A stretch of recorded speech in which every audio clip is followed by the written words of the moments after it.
Every story hides a secret. Welcome to Silent Revenge Stories. Christmas is supposed to be about family, about warmth, gratitude, and the joy of being together. For years, I held on to that idyllic image, hosting lavish holidays, cooking for days, and wrapping presents until my fingers ached. I did it all for my only daughter, Denise. But last Christmas, a single phone call stripped away that illusion and revealed the cold, transactional reality of what our family had become. My name is Clara May Thompson. I am 69 years old, a widow of 3 years, and a woman who has finally learned that a mother's love, when treated like an endless resource, can and will run dry. The call came on a Tuesday morning in early December. I was in my large, comfortable home in the suburbs, the one my late husband, Benjamin, and I had filled with a lifetime of memories. I was humming along to a Christmas carol, untangling a string of lights, feeling the familiar, happy anticipation of the season. Mama. Denise's voice on the other end of the line was a little too bright, a little too cheerful. It was her I'm about to ask for something big voice. I have the most wonderful news. We've finally sorted out our Christmas plans. That's lovely, dear, I said, a genuine smile on my face. Will it be just you, Michael, and the kids this year? We could have a nice, quiet Christmas for a change. A short, sharp laugh crackled through the phone. Oh, Mama, you're so funny. Quiet, no. The whole family is coming. It's going to be a huge celebration. A knot of apprehension tightened in my stomach. Her husband, Michael's family, was extensive and demanding. The whole family. I asked, my voice cautious. Denise, how many people are we talking about? Oh, it's nothing you can't handle, she said breezily. It's just 15 people. Just 15 people. The words hung in the air, dripping with an entitlement so profound it almost took my breath away. She said it as if she were announcing she'd invited a neighbor over for coffee. Not an entire clan for a multi-day holiday invasion. And they'll be staying for the whole week. From the 23rd through New Year's Day, she continued, her voice filled with the joyous expectation of someone who has never had to cook a turkey or wash a mountain of dishes. Isn't it wonderful? We can have a real, old-fashioned family Christmas, just like you've always wanted. The woman I was a year ago would have sighed, accepted, and immediately started making grocery lists. She would have spent the next 2 weeks cleaning, shopping, and preparing, all to create a perfect holiday experience for a group of people who saw her not as a mother and host, but as a free, all-inclusive resort manager. But I was not the woman I was a year ago. The grief over Benjamin's passing had begun to clear, and in its place, a quiet, steely clarity had emerged. For years, I had been their cook, their cleaner, their emergency babysitter, and their primary source of funding for a lifestyle they couldn't afford. This was not a request. It was an assignment. I looked around my quiet, peaceful home. I thought of my plans for a calm Christmas, of reading by the fire, of visiting Benjamin's grave with a simple wreath, of honoring his memory in peace. And then I thought of the chaos, the noise, the endless demands of 15 extra people who would expect me to cater to their every whim. And something inside me snapped. The conversation that followed was the moment my life pivoted. I asked my daughter, my voice deceptively calm, so, just to be clear, is your husband and his entire family coming for Christmas? Yes, she replied, oblivious. Like I said, it's just 15 people, plus us 3, so 18. but you have plenty of room." I let a moment of perfect, calculated silence hang in the air. Then I said the words that would ignite a war. "Perfect. Then I'm going on vacation, and you're in charge." The silence on her end was immediate and absolute. "What?" she finally stammered. "You heard me, dear," I said, my voice now filled with a cheerful energy that mirrored her own. "I've been meaning to take a trip, and this is the perfect opportunity. I'm leaving on the 22nd, but the house is all yours. You can host everyone right here. I'm not a babysitter, and I am most definitely not an employee. You wanted a big family Christmas. You've got it. You're in charge." My daughter went pale. I could hear it in her voice. "Mama, you can't be serious," she whispered, her voice a mixture of disbelief and dawning panic. You can't just leave." "What will I tell them? Who will cook? Who will clean?"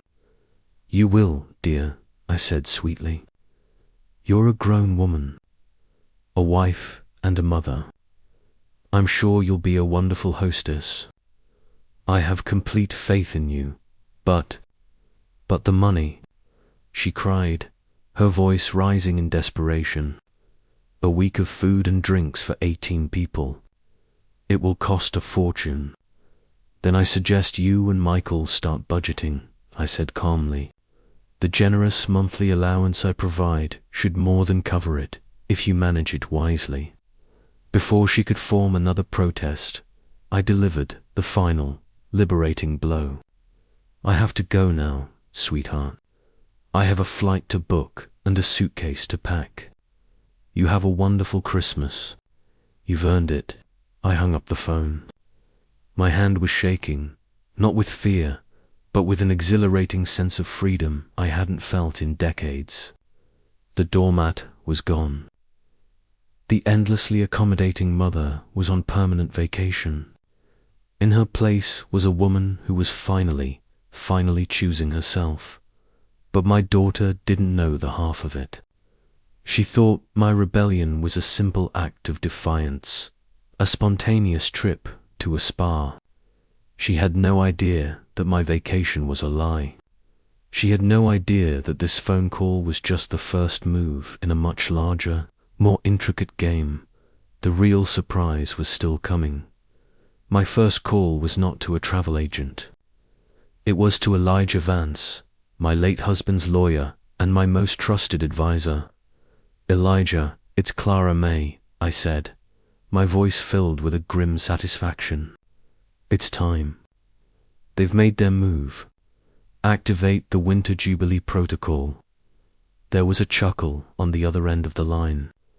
"I had a feeling this call was coming, Clara May. Benjamin always said their entitlement would be their undoing. The contracts are ready. The invitations are printed. Consider it done. The Winter Jubilee Protocol." My brilliant Benjamin. He hadn't just been a successful architect. He was a master strategist. He had seen how Denise and Michael treated me, how they took my generosity for granted. He knew that one day they would push me too far, and he had created a beautiful, devastating contingency plan, a secret I had been guarding for 3 years. You see, my house was not just a home. It was the designated future site of the Benjamin Thompson Center for Culinary Arts, a non-profit foundation we had planned together before he passed. It was his legacy, a place to nurture young, underprivileged chefs. And for the past year, I had been secretly moving forward with the plan. The Winter Jubilee was to be its grand opening, a massive, black-tie charity gala for 300 of the city's most influential philanthropists, business leaders, and food critics. And it was scheduled for Christmas Eve. Denise thought she was inheriting a house. She was, in fact, about to walk into the middle of the biggest charity event of the year. With her and her 15 freeloading in-laws as the uninvited and very unwelcome guests of honor that night. I didn't pack a suitcase for a vacation. I packed a briefcase. I went through the final event plans with my event manager. I confirmed the security detail with Elijah. I went over the speech I would give, a speech that would not only launch a foundation, but would also expose the truth of my family's greed in the most public way imaginable. The next morning, I left my home, but I didn't go to the airport. I checked into a suite at the downtown Grand Hyatt, which would serve as my command center for the next 2 weeks. I left the house keys under the mat for my daughter, along with a simple handwritten note. It read, "Dearest Denise, as promised, the house is all yours. Make yourselves at home. I've even left a fully stocked pantry to get you started. Have a wonderful family Christmas. Love, Mum." She would see it as a sign of my surrender. She would think the stocked pantry was my guilt offering. She had no idea it was bait, and she, her husband, and his entire family were about to swim right into the trap. Denise and Michael arrived at my house that afternoon, not with humility, but with the triumphant air of conquerors who had won a bloodless coup. They found my note under the doormat, just as I'd intended. "See," Denise said, waving the note at Michael as she walked into the foyer. "I told you she'd cave. Make yourselves at home." She even stocked the pantry. Their relief was palpable. They didn't see my message as a declaration of independence, but as a white flag of surrender.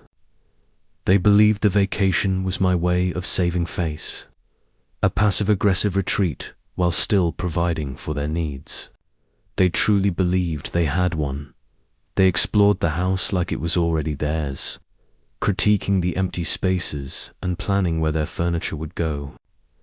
The stocked pantry was a particular point of pride for Denise. She opened the tall wooden doors, expecting to find hot dogs, burger patties, and potato chips, the staples of a simple barbecue dot. Instead, she found a chef's dream and her personal nightmare. There were bags of artisanal flour, jars of imported truffle oil, saffron threads, whole ducks, gourmet cheeses, and exotic spices she couldn't even pronounce. There was no instant mac and cheese, no frozen pizza, no easy meal to be found. I had left them a pantry full of potential, but it was potential that required skill, effort, and time, 3 things they were perpetually short on. "What is this?" she muttered, holding up a bottle of aged balsamic vinegar. "Is she joking?" "It's fine, baby," Michael said, already on his phone, distracted. "Just order a bunch of pizzas for tonight. We'll deal with the groceries tomorrow." The illusion of control was still firmly in their grasp. An hour later, the real invasion began. A caravan of minivans and oversized SUVs rumbled up the driveway, and Michael's family descended upon my peaceful home like a conquering army. His mother, Eleanor, a woman who wore her disapproval like a mink coat, was the first one through the door. "Well, it's certainly rustic," she announced, her eyes scanning my clean but simple entryway with disdain. "Where's the welcome drink? And where's your mother, Denise?" "Hiding in the kitchen, I presume." The next few hours were a blur of chaos. Children with sticky hands ran through the empty rooms, their shouts echoing off the bare walls. Uncles immediately started asking where the big screen TV was for the game. Aunts inspected the empty bedrooms, complaining about having to sleep on air mattresses. The house, my pristine sanctuary, was quickly being transformed into a chaotic, messy dormitory. Denise, flustered and overwhelmed, spent a fortune on takeout pizzas, the first of many unplanned expenses. She and Michael tried to play the gracious hosts, but the foundation of their authority was a lie, and the cracks were already beginning to show. The next day, the first real sign of the coming storm appeared. A well-dressed woman with a clipboard and a headset knocked on the door. It was Julia, my event manager. "Good morning," she said brightly when Denise answered the door. "Julia Stevens, from Events by Design. I'm just here for a final walkthrough for the Winter Jubilee." Denise's face went blank. "Jubilee? I think you have the wrong house." Julia frowned, looking at her clipboard. "This is the Thompson residence, correct? The venue for the Benjamin Thompson Center for Culinary Arts grand opening gala." Denise's heart began to hammer. She forced a laugh. "Oh, that. Of course, we're just having a small family gathering beforehand. The main event is happening at a different venue, off-site. You must be here to coordinate logistics." It was a clumsy, panicked lie. Julia, who had been briefed by me, played along beautifully.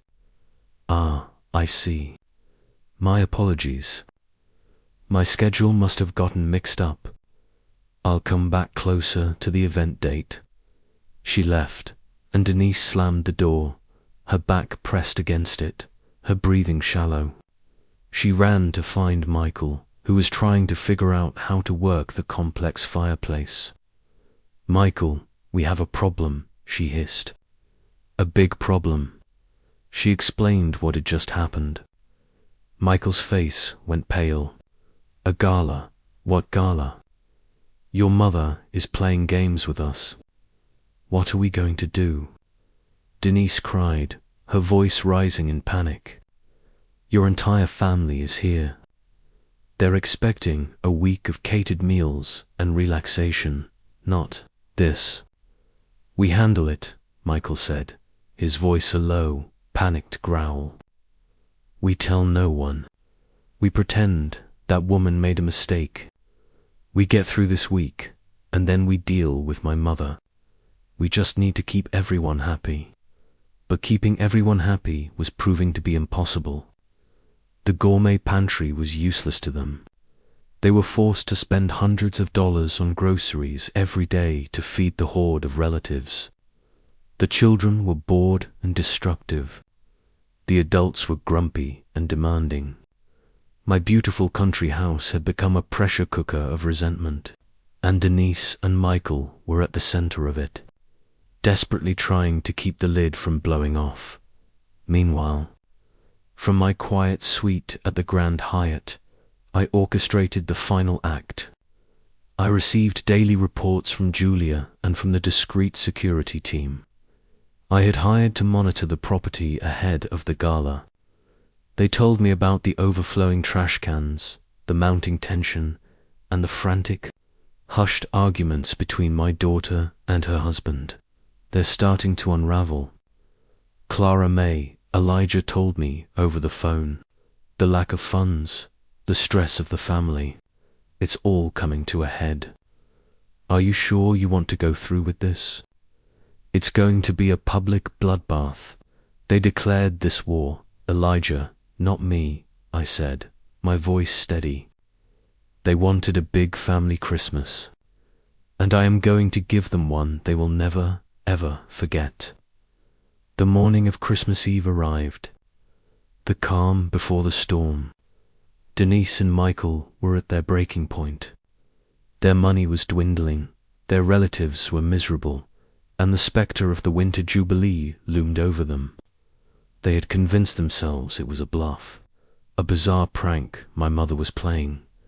They were in the kitchen, arguing in hushed, furious tones over the last of the coffee, when they heard it, a low rumble. It grew louder, the sound of heavy machinery. Michael went to the front window and peered out. His face turned as white as a sheet, lining the long driveway. Like a fleet of invading battleships were 3 enormous catering trucks, a refrigerated floral van, and a massive generator truck. Behind them, A luxury coach bus was pulling up, its windows dark. Denise ran to the window beside him. "What is that?" she whispered in terror as they watched. The doors of the catering trucks opened, and a small army of uniformed staff began to emerge. Then the door of the coach bus hissed open. Out stepped a team of men in black suits with earpieces. My security detail. They began to fan out, securing the perimeter of the property. The real surprise was no longer coming. It had arrived. The Winter Jubilee was not a bluff. It was a reality, and it was about to roll over them like a tidal wave. Michael and Denise stood frozen at the window, watching the seamless, professional invasion of the life they thought was theirs. The security team, polite but firm, began establishing a perimeter. The catering staff flowed past them into the house, their movements a whirlwind of purpose, completely ignoring the 20 bewildered relatives who were now emerging from the rooms, drawn by the commotion. "What is the meaning of this?" Michael's mother, Eleanor, demanded, her voice shrill with indignation as a waiter politely asked her to move her suitcase from the foyer. "Denise, Michael, get these people out of here." But they couldn't. They were no longer the hosts. They were obstacles. Julia, my event manager, approached them with a clipboard and an unnervingly bright smile. "Mr. and Mrs. Thompson, so sorry for the confusion," she said, her tone dripping with false sympathy. "There seems to have been a mix-up. This property has been exclusively booked for a private event tonight. Our security team will be happy to help you and your guests. Gather your belongings and clear the premises." "Clear the premises?" Michael sputtered. "This is my mother's house. We are her family. According to our contract," Julia said, her smile never wavering. "This is the Benjamin Thompson Center for Culinary Arts, and tonight is its inaugural gala. Now, if you'll excuse me, I have 300 actual guests arriving shortly, just as the full, catastrophic reality of their situation began to dawn on them. A gleaming black town car glided up the driveway, parting the sea of chaos. It came to a stop directly in front of the porch. A uniformed driver opened the rear door, and I stepped out. I was not the tired, simple woman they had last seen. I was wearing a tailored, deep emerald gown, my grey hair styled in an elegant chignon, a string of my grandmother's pearls at my neck. I looked every bit the chairwoman of the board, which, of course, I was. I walked toward the porch, my gaze sweeping over the scene, the stunned faces of Michael's family, the controlled chaos of the event staff, and my daughter and son, who stood there looking like two children who had been caught playing dress-up in their parents' clothes.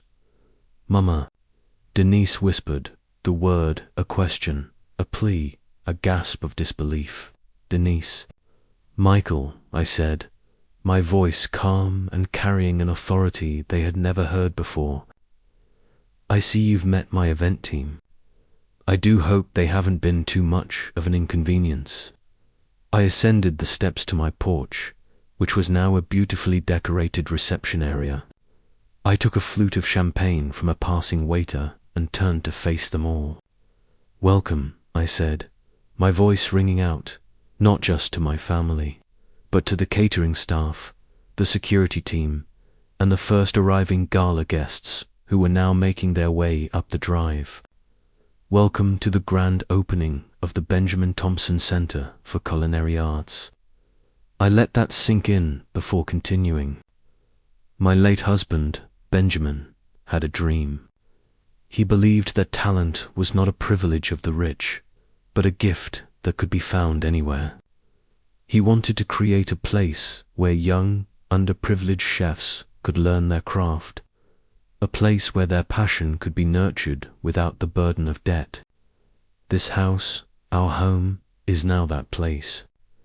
His legacy, I looked directly at my daughter and son-in-law. This foundation, I said, my voice dropping slightly but losing none of its power, was inspired by a very personal, very recent lesson. A lesson about the difference between family and employees. A lesson about the difference between a home and a hotel. I saw the blood drain from their faces. The guests were now beginning to gather on the lawn, listening with rapt attention. This was better than any dinner theatre. You see, I continued, addressing the growing crowd, my own dear children recently tried to teach me my place. They informed me that my role in this family was to be their cook, their cleaner, and their nanny, that I was not a mother to be cherished, but an employee to be managed. As I told my daughter on the phone, I am not a babysitter, and I am most definitely not an employee. I am the founder of this institution. The public humiliation was absolute. It was quiet, it was elegant, and it was utterly devastating. Michael's family, including his imperious mother, stared at them with a mixture of shock and dawning contempt. They had been lied to, used as pawns in a pathetic power play, and dragged into the middle of a public shaming. So, tonight, I said, raising my glass, we celebrate a new beginning. We celebrate my husband's legacy, and we celebrate the lesson that a mother's love is a gift, not a lifetime employment contract. I turned to the head of my security team.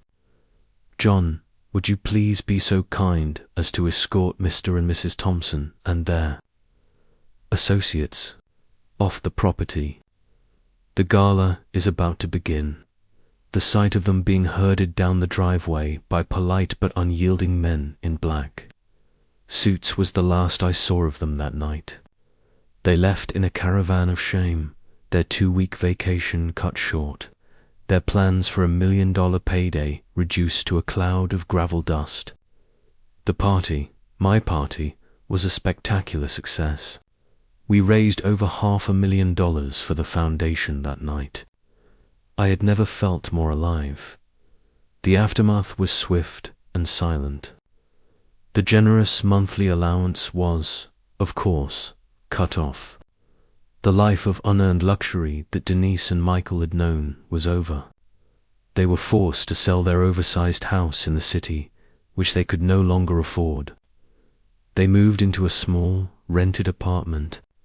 Michael, humbled and desperate, had to take a mid-level accounting job, the first real job he'd had to fight for in his life.